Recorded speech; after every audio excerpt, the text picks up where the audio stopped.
Guys, leo tu nimekumbuka story.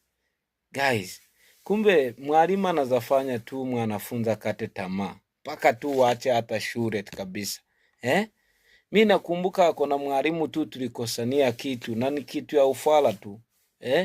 Imagine mwalimu aliniuliza, na we sinyore nikuulize swali. Nikamwambia niulize tu. Akaniambia na ujikosa kuijibu vizuri nitakugonga pa kudashanga. Nikamwambia ina shida.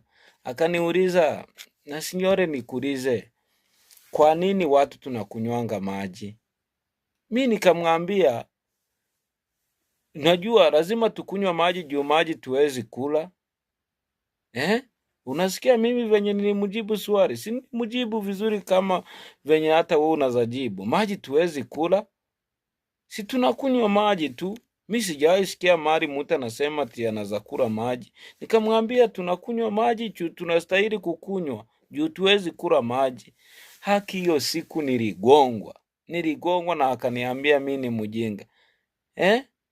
Kweli, mimi nilikuwa mjinga kweli? Si mimi nilimjibu swali yenye inafaa venye ilikuwa inafaa kujibiwa. Na huyo mwalimu tulikosana mpaka nikamtaimu kama ameenda choo. Nikamfuata nikamfungia kwa choo.